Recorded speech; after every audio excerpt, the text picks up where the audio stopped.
Tristan, can you say, my name is Tristan and this is the sound of my voice for me? My name is Tristan and this is the sound of my voice. Perfect. Owen, can you do the same thing?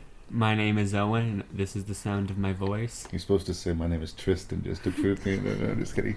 Okay, do you guys smell popcorn? Yes? Yeah. There's a reason that you guys smell popcorn. I'm going to show you guys a short movie right away here. But before I do, I wanted to ask you guys a couple questions. If that's okay. Alrighty. If I was to say someone was superstitious, would you guys know what that means? Yes. Yeah, I know. What would you think, Tristan? Wait, what? What would you think if I said somebody was superstitious? What would that mean to you? They believe in stuff They believe in stuff with the bare minimum amount of stuff, for example. Yeah, sort of. Yeah, no? Do you have a thought on that, Owen? No, that's basically it. Well, for me, I mean, somebody can believe in things or not. It's not, you can believe in, UFOs or Bigfoot or ghosts and not necessarily be superstitious. You can be interested in those things and not necessarily be superstitious. But a superstitious person tends to have a lot of customs and beliefs that they rely on. For instance, some people think if you spill salt, it's unlucky. So if you ever see somebody spill salt on a table and they take a little bit and they throw it over their shoulder, that's a superstition that they use to avoid bad luck. Do you guys know anything about the superstition about breaking a mirror? Yep. Yeah. What's that? Bad luck for 7 years. Yeah. Same with stuff like walking under a ladder and... Exactly. Yeah. To me, a superstitious person is a person who takes that sort of thing more seriously, who wouldn't walk under a ladder, right? Okay. And for me, like someone who believes in ghosts or sort of unexplainable things is just a believer to me. But it's a fine thing. But in the story we're going to watch, the main character, Ichabod Crane, is very superstitious. And that part of his personality is used against him. Okay.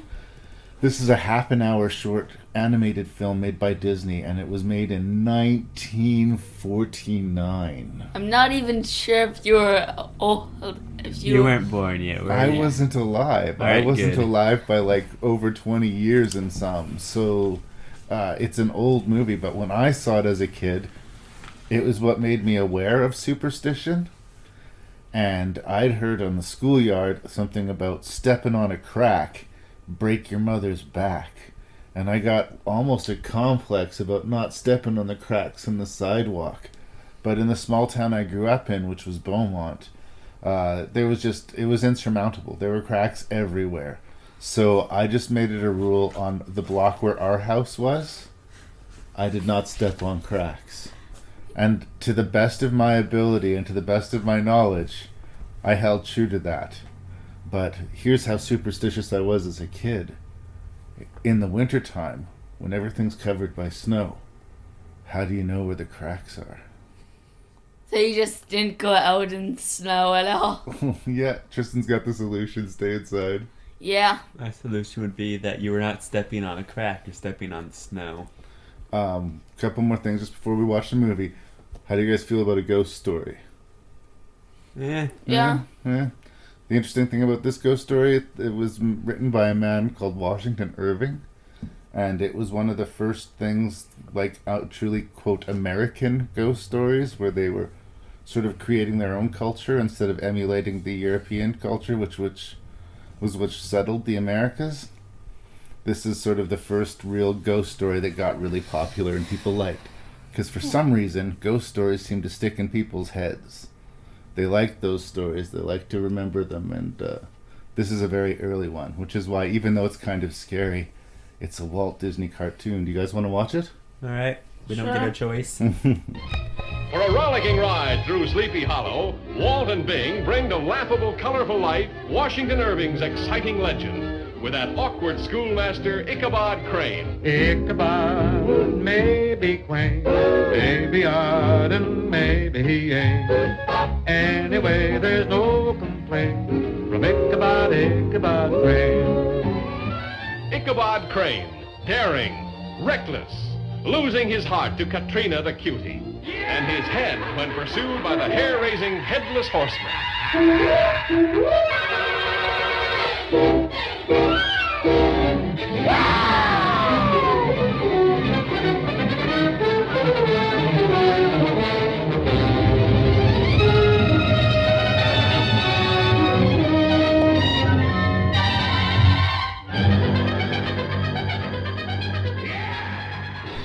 So believe it or not, you guys, I thought that was really scary when I was little.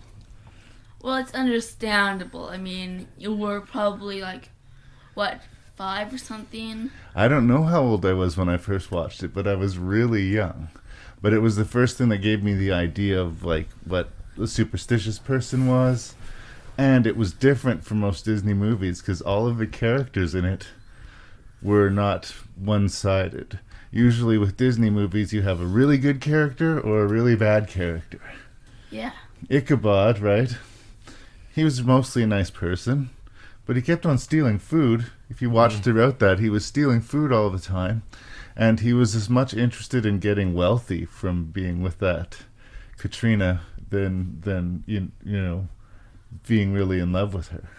But Brahm is kind of a bully character too, isn't he? Yeah. Yeah. And the other question a lot of people say, did Brahm scare him away by purposefully telling him the story and then dressing up like a headless horseman? And maybe that's why Ichabod ran away? Or did he legitimately get scared by the ghost and disappear? It's one of those things where it's a Disney show usually gives you all the answers, and this one doesn't. Yeah. The one thing I found surprising throughout that's how strong Ichabod is. He's super strong. He can lift a whole donkey with his heels. Yeah. And he somehow is quick enough to avoid sword slashes constantly. Yeah. I noticed that Owen was made uncomfortable by the romantic angle of the show. So why do you find the romantic stuff harder to watch than the scary stuff, do you think? Because I know that the scary stuff has a purpose. And you don't think the romantic stuff did? No. It's called a love triangle. It's unfortunate you don't like it because it's one of those things that's incredibly common in storytelling. Unfortunately, I'm aware. See, Yeah, and I honestly enjoy the idea of a love triangle. yeah. And you like the idea of it? Well, sort of. Yeah. You're dead to me, Tristan. But even the girl they were competing over, I think her was her name Katrina? I don't know. I just mentally referred to the skinny guy, the jock, and the girl. Well, she enjoyed the rivalry between the men and the attention, and she kind of fostered the disagreement between them. So even she wasn't one-dimensional. Yeah. And it's just one of the first times that I noticed that when I was a kid. How do you guys figure? I know it's a really old cartoon, but do you think it was a pretty good show, or? Yeah, it was all right. Yeah. I enjoyed it. Yeah. I did enjoy that. I also enjoyed the type of animation that they decided to go for. Yeah. Yeah, I miss Looney Tunes. Yeah, the style actually allows you to do stuff like make your characters go super fast without it seeming out of place. That's right. Yeah.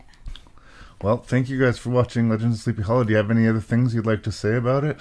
Nope, nothing. Nothing you'd like to say about it? Yeah, we're making this short for you so you don't have to edit as much. Oh, that's very kind of you.